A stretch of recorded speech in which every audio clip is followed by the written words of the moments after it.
Hello दोस्तों, मैं शाहरुख स्वागत करता हूं आपका स्मार्ट पायोनियर ऑनलाइन क्लासेस में। जैसा कि हमारे साइंस के लेक्चर चल रहे थे तो उसी लेक्चर को कंटिन्यू करते हैं आगे।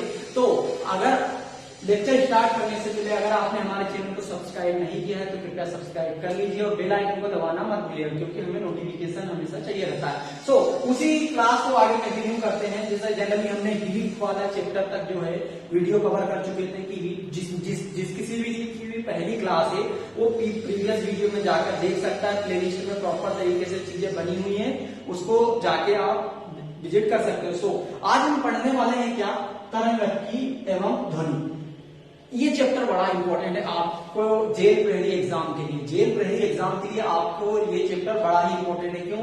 बिकॉज इससे 1 या 2 नंबर का क्वेश्चन हर एक मतलब कि पूछा ही गया है। और कहां से आज इस वीडियो में हम क्या क्या कवर करने वाले हैं, आज इस वीडियो में हम कवर करेंगे कि क्वेश्चन कहां से पूछा गया है, वो क्वेश्चन कैसा घुमा के उसको वहीं से पूछ लेता है। एक ही कॉन्सेप्ट पढ़ेंगे, उसी से 3-4 प्रकार से घुमा फिरा के क्वेश्चन पूछा है। और हाँ, इस टॉपिक से न्यूमेरिकल भी पूछा गया है आपके एग्जाम में। सो बस कुछ नहीं है, आपको आखिरी तक वीडियो को वॉच करना है, आपको 1 या 2 नंबर आपके पक्के हो जाएंगे। सो टाइम वेस्ट ना करते हुए अपनी स्टार्ट करते हैं अपनी क्लास। तो मैं आज अपन पढ़ने वाले हैं क्या, तरंगकी एवं ध्वनि। तरंगकी एवं ध्वनि, वेव, मोशन एंड साउंड। तो सबसे पहले आता है सिंपल सा हमारा सवाल कि तरंग क्या होती है। तरंग सिंपल सा हम याद रखेंगे, किसी भी माध्यम में उत्पन्न एक प्रकार का विक्षोभ। मैं क्या बोल रहा हूं, विक्षोभ। विक्षोभ मतलब होता है डिस्टरबेंस।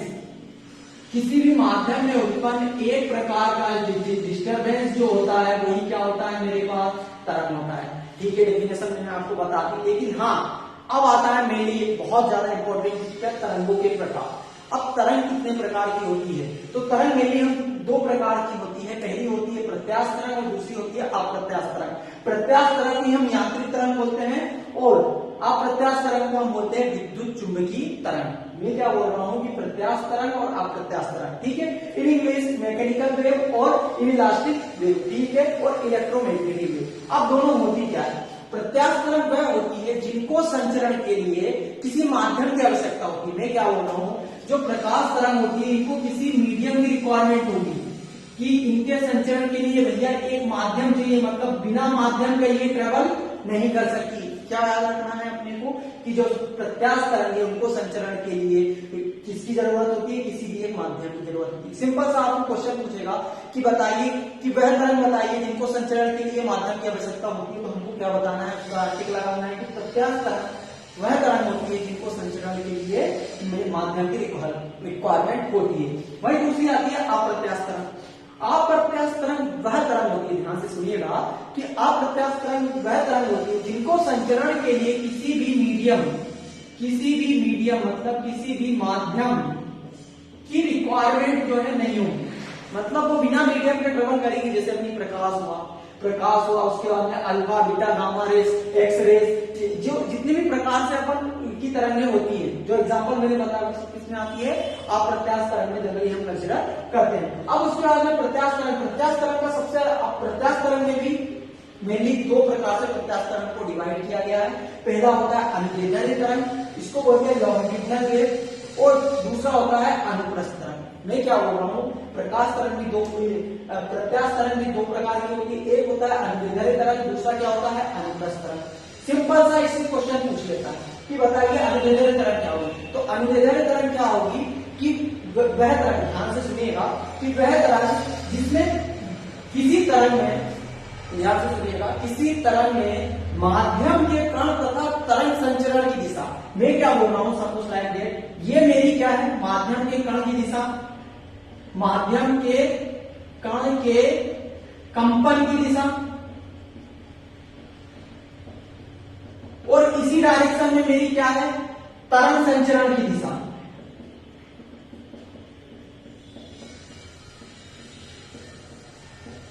मतलब माध्यम के कण के कंपन की दिशा तथा तरंग संचरण की दिशा अगर एक ही डायरेक्शन में हो, मतलब जिस डायरेक्शन में मेरी तरंग चल रही है उसी में डायरेक्शन में मेरे जो कण है, कंपन करने वाले कण है, वो अगर चले तो जो मेरी तरंग होती है वो कौन सी तरंग होती है, अनुदैर्ध्य तरंग होगी। आई थिंक समझ में आ रहा होगा। मैं एक बार फिर से रिपीट करता हूं कि अनुदैर्ध्य तरंग में क्या होता है, जो तरंग की दिशा में किसी भी तरंग में माध्यम के जो कण है जो वाइब्रेट कर रहे हैं वो तरंग संचरण की दिशा में ही करेंगे। मतलब कुछ इस प्रकार से, अब मैंने जस्ट जनरली आपके पास एक एग्जांपल दिया कि मैंने क्या करा, एक जो स्प्रिंग है, एक स्प्रिंग को मैंने एक साइड बांध दिया।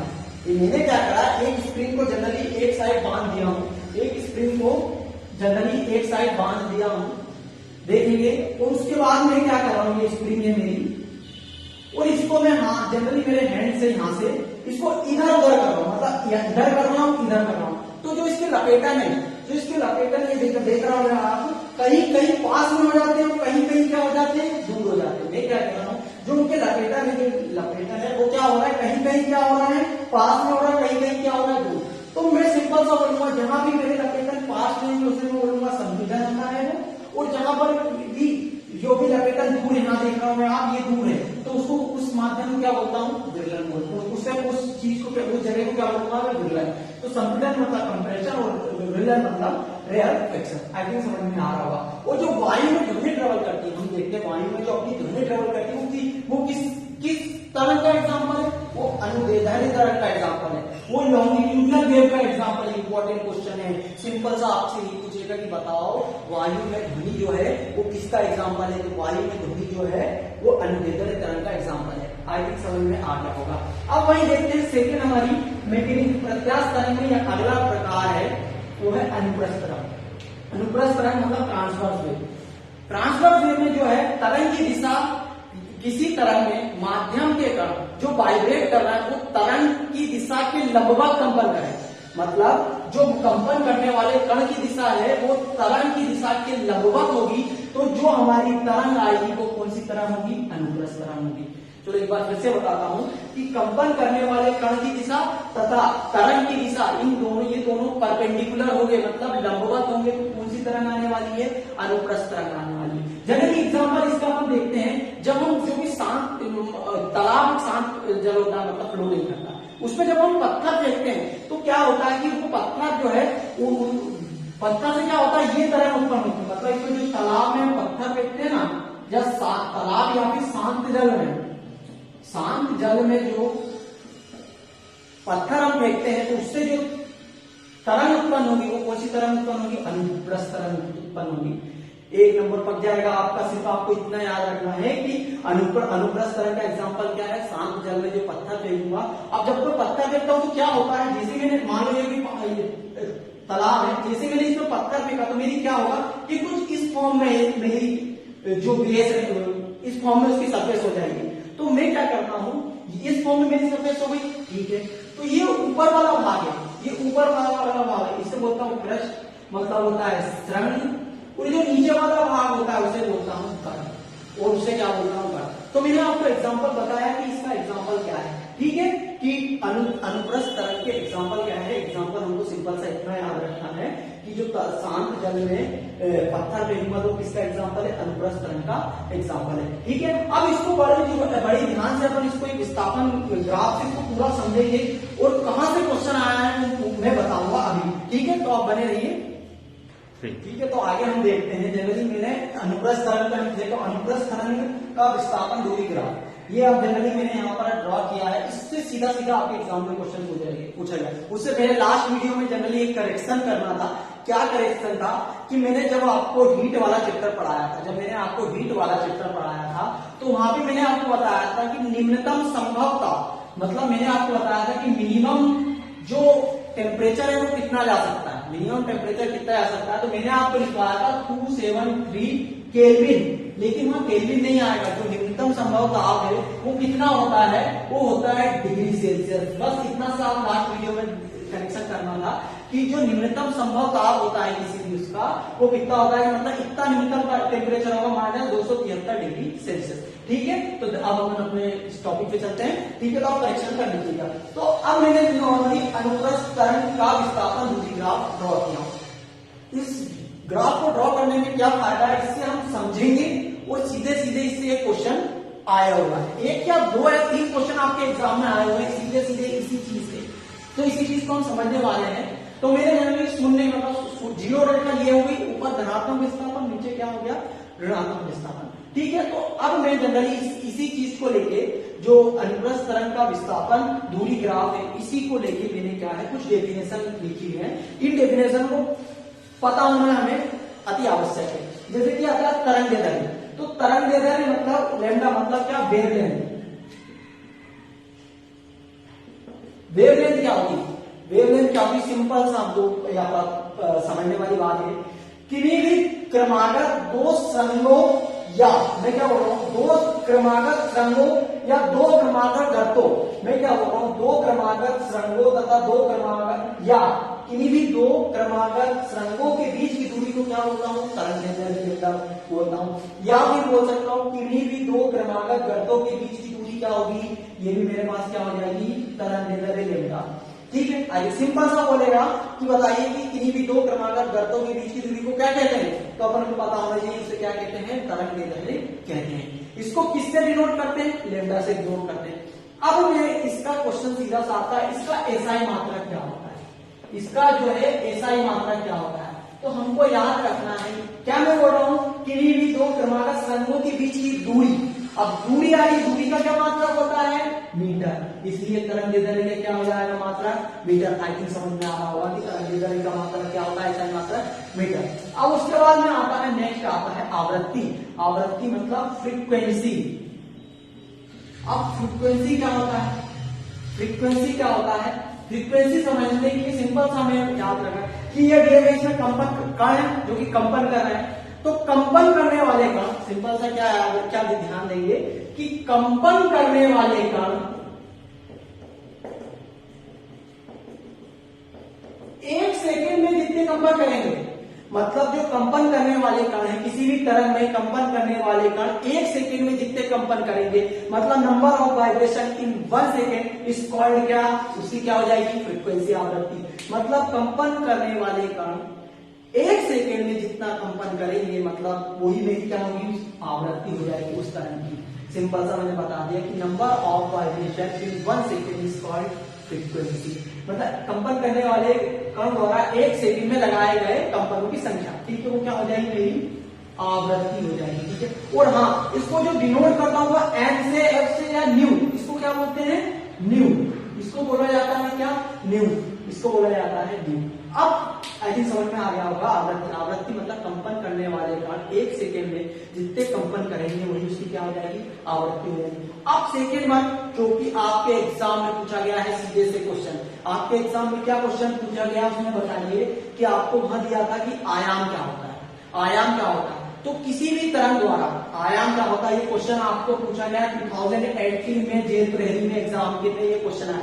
मैंने आपको वीडियो स्टार्ट होने से बताया था पहले कि मैं आपको बताऊंगा कि क्वेश्चन कहां से आया। पहला क्वेश्चन ये आया कि आयाम एम्पलीट्यूड क्या है, तो किसी भी तरंग का अपनी मध्यमान स्थिति से अधिकतम विस्थापन, मैं क्या बोल रहा हूं, किसी भी तरंग का अपनी मध्यमान स्थिति से अधिकतम विस्थापन उसका क्या होता है, आयाम होता है। सिंपल सा आपको एक नंबर मिल जाता अगर ये चीज आपको पता होती, तो हमको यही पता करना है कि आयाम क्या है। सिंपल सा क्वेश्चन पूछे जा रहे हैं, मैं बता रहा हूँ, आपको 2018 में जेल प्रहरी में ये क्वेश्चन पूछा गया है। तो आयाम वो सिंपल सा बता था, बताइए आयाम क्या होता है, तो आयाम किसी भी कण का अपनी मध्यमान स्थिति से अधिकतम विस्थापन, मतलब मैक्सिमम डिस्प्लेसमेंट, मैक्सिमम डिस्प्लेसमेंट वही क्या होगा, उसका आयाम होगा।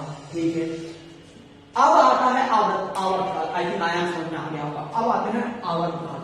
आवर्तकाल क्या होता है, आवर्तकाल होता है कि कंपन करने वाले, मतलब जो कंपन कण जो है कंपन कर रहा है किसी तरंग में, तो कंपन करने वाले कण द्वारा एक चक्कर, मतलब एक कंपन पूरा करने में लिया गया समय। सिंपल से याद रखना आपको, एक कंपन पूरा करने में लिया गया समय, मतलब एक कंपन पूरा करने में जो टाइम लेगा उसी को क्या बोलूंगा मैं, आवर्तकाल। उसका कंपन करने वाले कण द्वारा एक कंपन पूरा करने में लिया गया समय, वही उसका क्या कहलाएगा, आवर्तकाल कहलाएगा। टाइम पीरियड जिसे किससे डिनोट करता हूं, टी से, और आयाम को किससे डिनोट करता हूं, ए से। और आवर्तकाल टी बराबर एक बड़ा ही रिलेशन इंपॉर्टेंट होता है कि हमको आवर्तकाल तथा आवृत्ति, मैं क्या बोल रहा हूं, आवर्तकाल तथा आवृत्ति में एक बड़ा ही इंपॉर्टेंट रिलेशन होता है कि जो आवर्तकाल होता है वो विक्रम होता है किसका, आवृत्ति का। मतलब आवर्त का टी बराबर 1/न्यू, न्यू से नोट करता है, यहाँ एन भी आ सकता है, यहाँ एफ भी आ सकता है, ठीक है। उसके बाद ये जनरली आवर्त का समय, चाल बराबर किसी भी तरंग द्वारा 1 सेकेंड में तय की गई दूरी। चाल क्या होता है मेरा, किसी भी तरंग द्वारा 1 सेकेंड में तय की गई दूरी क्या होती है, उसकी चाल होती है, ठीक है। उसके बाद में ये बहुत ही इंपॉर्टेंट रिलेशन है जो हमें सीधा सीधा याद करना है। डेरिवेशन इतना इंपॉर्टेंट नहीं है, सिर्फ इसमें संबंध में रिलेशन याद रखना चाहिए कि तरंग चाल, तरंग दैर्ध्य तथा उसकी आवृत्ति, मतलब तरंग की जो चाल है, तरंग दैर्ध्य जो है और आवृत्ति में क्या रिलेशन होता है। तो तरंग चाल, तरंग दैर्ध्य या आवृत्ति में जो संबंध होता है, जो रिलेशनशिप होता है इनमें, तो भी मतलब चाल भी बराबर होता है आवृत्ति इंटू तरंग दैर्ध्य। मैं बोल रहा हूं तरंग चाल बराबर होता है क्या, तरंग v को किससे नोट करा था, चाल से, तो तरंग चाल बराबर n क्या है, आवृत्ति इंटू लेमडा क्या है उसकी तरंग दैर्ध्य, या फिर इसको तरंग चाल v बराबर होता है लेमडा इंटू 1/t आवर्त का। ये क्यों लिखा 1/t मैंने, बिकॉज मैं जानता हूं कि t बराबर क्या होता है 1/न्यू, तो यहाँ अगर न्यू की वैल्यू निकालूंगा तो क्या हो जाएगा 1/t, यहाँ n से नोट कर दिया, ठीक है। तो इसी से आप लेके आपको एक न्यूमेरिकल आपके एग्जाम में पूछा गया है, सिंपल सा न्यूमेरिकल था। अगर ये चीज नहीं पता है तो हम वो न्यूमेरिकल नहीं कर सकते, इसलिए इस चीज को पढ़ना इंपॉर्टेंट है। यहाँ से आपको 2 क्वेश्चन देखने को मिले अभी एग्जाम में, कागज सिंपल सा आयाम पूछा था उसने, उससे न्यूमेरिकल, तो जनरली हम न्यूमेरिकल सॉल्व करते हैं इसका, ठीक है।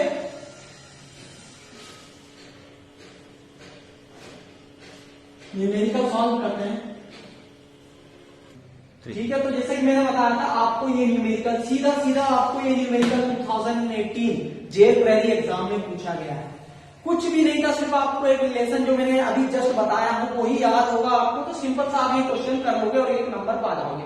क्या क्वेश्चन आया था आपको कि एक ध्वनि तरंग के लिए आवृत्ति मतलब इसका मान दिया हो। सबसे पहले जब भी न्यूमेरिकल सॉल्व करना होता है तो सबसे पहले हमको पता होना चाहिए गिवन डेटा, कि गिवन डेटा मतलब दिया क्या क्या है, दिया है क्या क्या दिया है। सबसे पहले उसने बोला है एक ध्वनि तरंग के लिए आवृत्ति मतलब इसका मान दिया हुआ है, एन का मान दिया हुआ है कितना 88 हर्ट्ज। हर्ट्ज में ही क्यों दिया, क्योंकि आवृत्ति की जो एसआई यूनिट होती है वो क्या होती है, हर्ट्ज होती है। ये हमें याद होना चाहिए सिंपल सा, ठीक है। उसने किसी दिए गए माध्यम में चाल का मान दिया, मतलब किसका मान दिया हुआ है, v का मान दिया हुआ है। चाल का मान कितना दिया हुआ है 352 मीटर पर सेकेंड, ये भी यूनिट भी सही है, ये भी एसआई में, ये भी एसआई में। लहर की तरंग दैर्ध्य मतलब क्या याद करना है, लेमडा मीटर में कितनी होगी, लेमडा मीटर में कितनी होगी ये हमें बताना है, कि मीटर में हाउ लेमडा कितनी होगी ये बताना है, ठीक है। करते हैं, कैसा करते हैं, देखो गिवन डेटा दिया हुआ है। अब हम चूंकि हम जानते हैं क्या, मैंने अभी आपको बताया था तरंग की चाल, तरंग दैर्ध्य तथा उसकी आवृत्ति में रिलेशनशिप। तरंग की चाल v बराबर होता है, तरंग की चाल v बराबर होता है आवृत्ति इंटू उसकी तरंग दैर्ध्य, उसकी वेवलेंथ। तो बस इस चीज को हमें लगाना है, आंसर आ जाएगा। देखो देखो कैसे आएगा, बस सामने देखो, देखते रहो। v का मान कितना दिया उसने 352 दिया हुआ है, n का मान कितना है 8800, ठीक है। उसके बाद में लेमडा, अब मेरे को लेमडा का मान चाहिए, तो लेमडा को एक साइड कर लो, बाकी सबको दूसरी साइड कर दो, तो लेमडा बराबर आ जाएगा, ये क्या होगा 352 बटा, ये जब इसके गुणा करके देता है क्या हो जाएगा भाग में 8800। सिंपल सा कुछ मत करो, लेमडा बराबर इतना बड़ा नहीं करना, 352 बटे 88 कर लो, इसको 100 कर लो।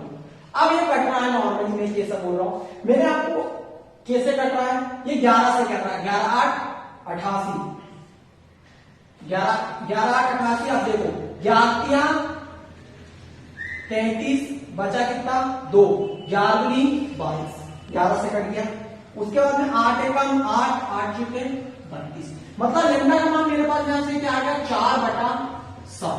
अब मेरे को इस फॉर्म में लेकिन आंसर नहीं दिया आपने, आंसर क्या आएगा लेमडा बराबर मेरे पास ये 100, तो ऊपर क्या दशमलव लगा, दशमलव लगेगा 0.2 सुनेगा तो 1 2 मीटर किसमें आंसर आएगा 0.04 मीटर। आपको दशमलव हटाना भी आना चाहिए, क्योंकि आपको एक ऑप्शन ये भी दिया था 0.4 मीटर। अगर आप इसको टिक करते तो ये गलत हो जाता, क्योंकि यहाँ 2 शून्य से 2 अंकों से पहले दशमलव आएगा, ठीक है। आई थिंक समझ में आया, सिंपल सा आपके पास ये क्वेश्चन था, अगर आप इस क्वेश्चन को कर लेते तो 1 नंबर पा जाते, ठीक है। तो सिंपल सा ये चीजें थी। उसके बाद आगे हम पढ़ने वाले हैं ध्वनि, ठीक है। सो जो नेक्स्ट क्लास में हम पढ़ेंगे, ठीक है। तो थैंक यू वेरी मच।